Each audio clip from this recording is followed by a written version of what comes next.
এই সাউম, তুই কি জানিস ওই জমিদার বাড়িতে তো গুপ্তধন পাওয়া যায়?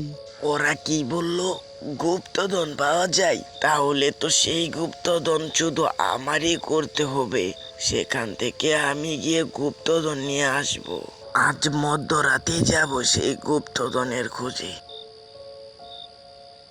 লুবি রামু চিন্তা করলো মধ্যরাতে সে গুপ্তধনের খুঁজে যাবে।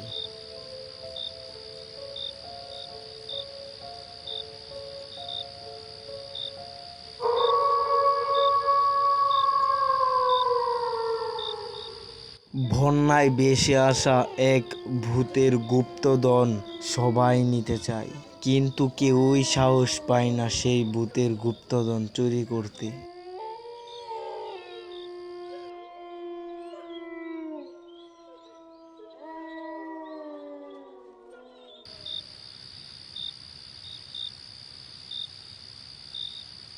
রামু মধ্যরাতে ঘুম থেকে উঠে রওনা দিয়ে দেয় সেই গুপ্তধন আনার জন্য, মানে সেই জমিদার বাড়ির কুয়ো থেকে।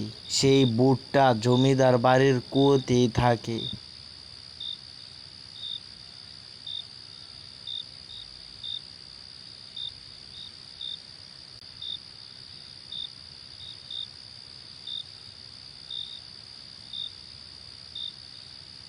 রাতের অন্ধকারে লুবি রামু হেঁটে হেঁটে যাচ্ছে গুপ্তধন আনার উদ্দেশ্যে।